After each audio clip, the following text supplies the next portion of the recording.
जय Hind, good morning. History का class है आपका। लेसन 5 है अर्थव्यवस्था एवं आजीविका। इसके बारे में हम लोग चर्चा करेंगे, अर्थव्यवस्था और आजीविका।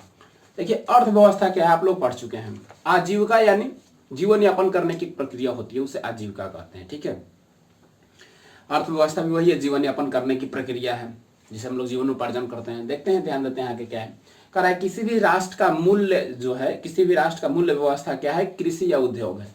जिस देश में जितना ही कृषि में आगे रहेगा या फिर अर्थव्यवस्था उसका उद्योग से आगे होगा, वही उस देश का मूल्य व्यवसाय है। उसी से माना जाएगा कि वो देश कितना आगे प्रगति कर रहा है, तरक्की कर रहा है। ठीक है, जिस पर लोगों की आजीविका निर्भर करती है, यानी जिस पर मुख्य रूप से लोगों की क्या होती है, आजीविका निर्भर करती है, जीवन निर्वाह की प्रक्रिया निर्भर करती है। यानी उस देश में कितना कृषि संपन्न है, कितना उद्योग धंधा है।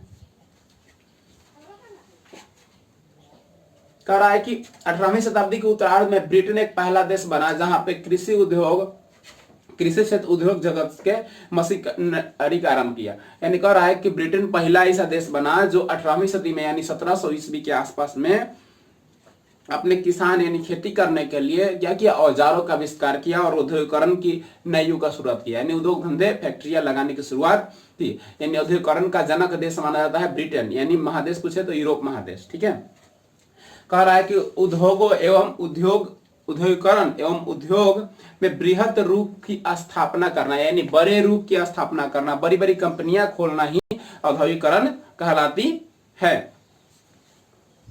कह रहा है कि नए नए मशीनों, आविष्कारों, तकनीकी का विकास ही औद्योगिकरण का निर्भर रहता है। यानी अगर नए नए खोज हो रहे हैं, नए नए आविष्कार हो रहे हैं, नई नई कंपनियां, नए नए औजार बन रहे हैं, वही औद्योगिकरण की शुरुआत होती है। बिना नए नए आविष्कार और औजारों के औद्योगिकरण की शुरुआत नहीं हो सकती है। इस प्रक्रिया के तहत ब्रिटेन सर्वप्रथम घरेलू उत्पादन पद्धति के स्थान पर कारखाना पद्धति लेके आया। यानी जो सकल घरेलू उत्पादन या कुटीर उद्योग होता था उसको छोड़ के ब्रिटेन पहला देश है जो कि आपका औद्योगिकरण लेके आया, बृहत मात्रा पर कंपनियां फैक्ट्रियां लगाना शुरू कर दिया। कह रहा है कि 1750 ईस्वी तक ब्रिटेन भी एक कृषि प्रधान देश था। यानी 1750 ईस्वी तक ब्रिटेन, इंग्लैंड भी एक कृषि प्रधान देश ही था। देश की 80% जनसंख्या उसकी गांव में निवास करती थी और वहां का मुख्य व्यवसाय कृषि था। फिर कह रहा है कि इन उद्योगों में फिर धीरे धीरे सूती वस्त्र, ऊनी वस्त्र, कांच, मिट्टी के बर्तन बनाने के लिए गांवों में किसान लोग शुरू कर दिए और इसी से ये हाथों हाथ चलते हुए उत्पादन यंत्रों तक चला गया। यानी शुरू में गांवों में रहने वाले लोग क्या करने लगे, सूती वस्त्र काटने लगे, ऊनी वस्त्र का निर्माण करने लगे, कांच का निर्माण करने लगे, लोहा और मिट्टी का वस्तु बनाने लगे गांव में। इसी को देखते हुए इसको बृहद मात्रा में फैक्ट्रियां लगाकर फिर शुरू की जाने लगी। और इसका कह रहा है कि इसका उद्योग पर बड़ा असर पड़ा, यानी जो कुटीर उद्योग थे उस पर उसका बड़ा असर पड़ा। इसमें बहुत सारे यंत्रों का उपयोग किया जाता था और इसके माध्यम से ये उद्योग भी बड़ा हो गया, जिसमें कपड़ा उद्योग, सूती कपड़ा उद्योग बहुत आगे चला। कह रहा है कि 17वीं एवं 18वीं शताब्दी में शहर में गिल्ड का प्रचलन था और गिल्ड से जुड़े उत्पादन में कह रहा है कि निपुणता और विशिष्टता के प्रसिद्ध था। यानी गिल्ड एक पद्धति चली, गिल्ड पद्धति के तहत जो भी वस्तु और कपड़े निर्माण किए जाते थे उसमें कोई बारीकी से भी गलती नहीं होती थी, यानी कमियां बहुत कम होती थी और फायदा बहुत ज्यादा होता था।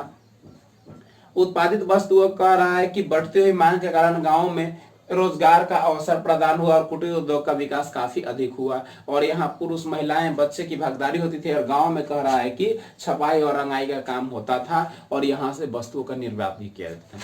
यानी गांव के लोग में जिसमें बच्चे, बूढ़े, महिलाएं, पुरुष सभी लोग मिलकर कुटीर उद्योग और लघु उद्योग के माध्यम से वस्तुओं एवं कपड़ों का निर्माण करते थे और उसको मांग भी ज्यादा होता था, इसलिए वो बेचते थे, उनका एक व्यवसाय का भी जरिया था। आपका औद्योगिकरण के कारण क्या हो गया, औद्योगिकरण का कारण क्या हुआ, कारण तो उद्योगिकरण देख लिया हम लोग, कारण देखते हैं कारण क्या हुआ। कह रहा है कि ब्रिटेन स्वतंत्र व्यापार एवं हस्तक्षेप की नीति ने ब्रिटिश व्यापार को बहुत अधिक विकास किया। यानी कह रहा है कि ब्रिटेन की स्वतंत्रता में यानी वहां का जो व्यापार था, जिसमें व्यापार की नीति थी, मुक्त व्यापार की नीति, अहस्तक्षेप की नीति, यानी कोई हस्तक्षेप नहीं कर सकता, इसके कारण उसका काफी विकास हुआ और उत्पादित वस्तुओं की मांग भी बढ़ने लगी और तकनीकी ढांचे से व्यापारी उत्पादन करके यथासंभव वृद्धि करने लगे। और यहाँ कह रहा है कि एक तरफ बुनकरों धागे के अभाव में घर बैठकर बेरोजगार होते जा रहे थे, यानी उनके पास धागे की कमी हो रही थी, जिस कारण वो बेरोजगार होते जा रहे थे। और दूसरी तरफ कंपनियां जो यांत्रिक तरीके से यानी मशीनों के तरीके से जो व्यवसाय को आगे बढ़ाने में प्रयास कर रहे थे। कारण मुख्य कारण था आवश्यकता आविष्कार की जन्य, यानी आवश्यकता पड़ गई ज्यादा, तो इसलिए उसका जन्म किया गया, उसको निर्माण किया गया। नए नए मशीनों का आविष्कार, कोयला एवं लोहे की प्रचुरता, फैक्ट्री प्रणाली की शुरुआत, सस्ते श्रम की उपलब्धता, यातायात की सुविधा और विशाल औपनिवेशिक की स्थिति। इसी के कारण क्या हुआ, औपनिवेशिक औद्योगिकरण की शुरुआत की गई। करा कि 18वीं शताब्दी में के उत्तरार्ध में यानी उसके मध्य में ब्रिटेन में नई यंत्रों एवं मशीनों का आविष्कार किया गया, और यह कह रहा है क्रांति का सूत्रपात है, यानी क्रांति की शुरुआत है। नए नए मशीनों का आविष्कार किया गया, नए नए यंत्रों का आविष्कार किया गया, और औद्योगिकरण एवं वैश्वीकरण दोनों का मार्ग शुरुआत हुआ। 1800 कह रहा है कि 69 ईस्वी में बोल्टन निवासी रिचर्ड आर्कराइन ने सूत काटने वाली स्प्रिंग फ्रेम नामक एक मशीन का आविष्कार किया, जो कि जल शक्ति से चलती थी, जो कि पानी से चलती थी। ऐसा एक मशीन का निर्माण किया जो कि सूत काटता था, धागा को काटने का काम, धागा का बनने का काम करता था। सन 1770 ईस्वी में कह रहा है कि स्टैड हिल निवासी जेम्स हरगिव्स ने सूत काटने वाली एक अलग मशीन का निर्माण किया, जिसको स्प्रिंग जेनी कहा गया। ये जो भी डेट दिया हुआ है, जो भी आविष्कार किया है, उसका नाम जरूर आप लोग नोट कीजिएगा, ठीक है, क्योंकि ये पूछता है ऑब्जेक्टिव क्वेश्चन बार बार, ठीक है। कह रहा है कि फिर आगे, हाँ, स्प्रिंग जेनी ने बनाई। फिर कह रहा है इसमें 16 तकुए एक पहिए से घुमाने से चलती था। इसमें 16 तबके एक पहिया था जिसे घुमाने से चलता था, और इसकी सहायता के लिए 8 सूत एक धागे से जा सकते थे। एक बार में 8 वो सूत जा सकता था एक ही धागा से। और 1773 ईस्वी में कह रहा है कि लंकासराय में जॉन ने फ्लाइंग शटल्स नामक एक यंत्र का आविष्कार किया, जिसके द्वारा जुलाहे यानी मुस्लिम लोग कह रहा है कि तेजी से काम कर सकते थे और धागा बनाने का काम करते थे। फिर कह रहा है 1779 ईस्वी में सैम्यूल क्राफ्टन ने स्प्रिंग म्यूल को बनाया, और ये बारीकी से सूत काटा जा सकता था। मतलब ये आविष्कारों का प्रक्रिया चलता रहा, कुछ बना, उसमें कुछ संशोधन करके वो अगला बनाया, वो संशोधन करके अगला बनाया, ऐसे करके ये लोग विकास की ओर आगे बढ़ रहे थे। फिर कह रहा है कि 1785 ईस्वी में एडमंड क्राइलाइट ने वाष्प से चलने वाले पावर लूप नामक एक हथकरघा बनाया, जो कि जिस समय की वेनर नाम के व्यक्ति ने कपड़ा छपाई के लिए एक यंत्र बनाया था। यानी ये भी एक आविष्कार किया जो कि किससे चलता था, ये वाष्प से चलता था, जो हाथ से चलाया जाता था, जिसके आविष्कार से कह रहा है कि सूतों के वस्त्रों में रंगाई और छपाई की नई क्रांति आ गई। इसके फलस्वरूप कह रहा है कि 1820 ईस्वी में ब्रिटेन में सूत काटने के लिए वस्त्रों की काफी वृद्धि हो गई, और 1769 में जेम्स वाट द्वारा बनाए गए वाष्प इंजन की महत्वपूर्ण भूमिका निकली। यानी जेम्स वाट ने वाष्प इंजन बनाया था 1769 ईस्वी में।